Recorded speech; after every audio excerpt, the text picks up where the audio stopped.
శ్రీధర్ రెడ్డి గారు చేస్తున్న ఆరోపణల్లో సహేతుకత లేదు. ధాన్యం కొనుగోలుకు సంబంధించి ఆరోపణలు చేస్తే దానికి మంత్రి స్వయంగా వివరణ ఇచ్చారు. మరి ఇంకేం చేయాలంటారన్న దానిపైన ఒక క్లారిటీ ప్రతిపక్షాలకే లేదు. ఏం డిమాండ్ చేస్తున్నారు స్పెసిఫిక్గా అడుగుతున్నారు దయాకర్ గారు. వివరణ కూడా అంత క్లారిటీగా లేదనే విషయాన్ని కూడా మన దయాకర్ గారు గమనించాలి. నిన్న ప్రెస్ మీట్లో ఉత్తమ్ కుమార్ రెడ్డి గారు మాట్లాడిన అంశాలని నేను చూశాను. ఇప్పటివరకు కొనుగోలు జరిగింది 200 కోట్లు, 2000 కోట్ల అవినీతి ఎట్లా జరుగుతుంది, ఇవన్నీ కూడా మాట్లాడారు. బేసికల్లీ అడిగింది ఏంటంటే గ్లోబల్ టెండర్లు కాల్ చేయడంలోనే దాంట్లో మతలబ్ దాగి ఉంది.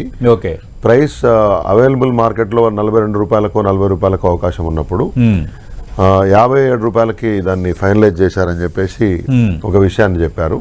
కాబట్టి దీని మొత్తం ప్రాసెస్లో ఇంత కుంభకోణం జరుగుతుంది అనే విషయాన్ని కూడా బయటికి ఎక్స్ప్రెస్ చేసినాం. ఒకవైపు ఏమో పౌర సరఫరాల శాఖ కమిషనర్ ఏమో మొత్తం ధాన్యం కొన్నామని చెప్పేసి మాట్లాడతాడు, 3 రోజులకే డబ్బిచ్చామని మాట్లాడతాడు, రకరకాలుగా మాడుతూ ఉన్నారు. నేను చెప్తున్నా అంటే కమ్అట్ విత్ ఫుల్ ఇన్ఫర్మేషన్, పూర్తి స్థాయి క్లారిటీ. గ్లోబల్ టెండర్లు పిలవాల్సిన అవసరం ఉండేనా, లేకపోతే పిలిస్తే దానికి ఉన్న టర్మ్స్ ఆఫ్ రిఫరెన్స్ ఏం పెట్టి ఉన్నారు, ఆ అవకాశం లేకుండా ఉండేనా, దాంట్లో అసలు అవినీతికి ఆస్కారం లేకుండా జరిగేటువంటి అవకాశం ఉంటే ఈ అవినీతికి ఆస్కారం ఉంది అని చెప్పడానికి వచ్చినటువంటి ఒక స్కోప్ ఎందుకు క్రియేట్ చేసినారు, ఎన్ని అంశాలకు సమాధానం చెప్పాలి కదా. ఊరికే పైకి మాట్లాడి ఆరోపణలు చేయడమే తప్పులాగా మాడితే ఎట్లా?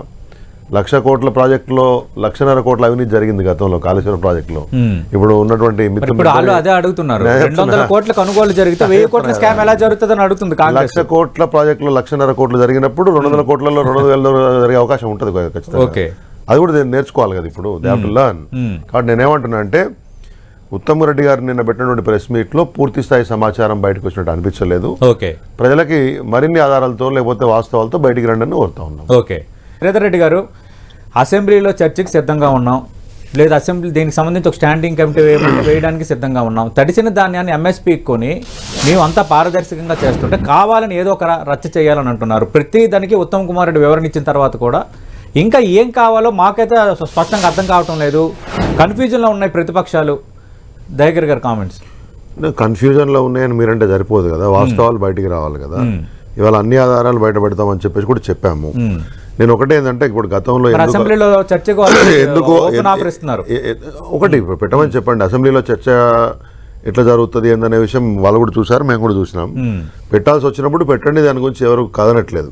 కానీ ఇంతకుముందు సరే కాళేశ్వరం గురించి మాట్లాడినప్పుడు 1,50,000 కోట్లు 1,00,000 ఎట్లా అంటున్నారు ఇవని చెప్పారు. ఒకవేళ మీరు అన్నట్లే అయితే కూడా 1,50,000 కోట్లలో 1,00,000 కోట్లు అవినీతి అవుతుందా?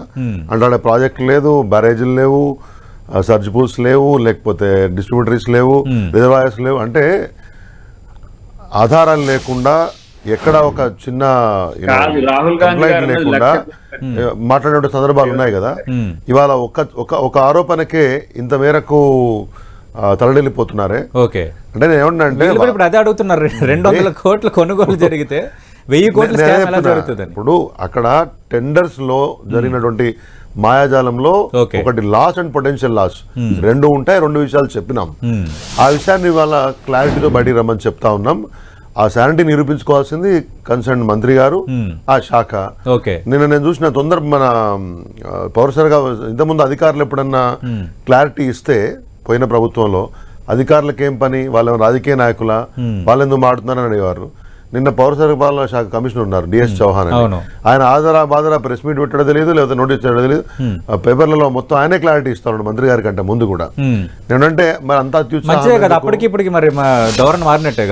అప్పుడు అధికారులు ఎవరైనా మాట్లాడితే క్లారిటీ ఇస్తే, ఇప్పుడు అప్పుడు ఉన్నటువంటి వాళ్ళలో అరవింద్ కుమార్ గారు లేకపోతే ఇంకెవరన్నా అధికారులు క్లారిటీ ఇస్తే అధికారులకు ఏం పని అని మాట్లాడేవాళ్ళు. ఇప్పుడు మరి అధికారులు ఆదరా బాదరా ఎన్నికల కోడ్ ఉండగానే కూడా టకాటకా వచ్చేసి మాట్లాడడానికి కూడా ఏమనుకోవాలి అంటే who is actually doing politics in this. కాబట్టి నేనేమంటే కమ్అట్ క్లీన్. మీరు ఏది ఇప్పుడు ఆరోపణలు చేసినామో దాంట్లో మీ వైపు నుంచి నిన్న కొంత చెప్పారు, అది ప్రజలకు క్లారిటీ రాలేదు. పూర్తి స్థాయి వాస్తవాలు బయటికి రావాలని మేము కోరుకుంటా ఉన్నాం.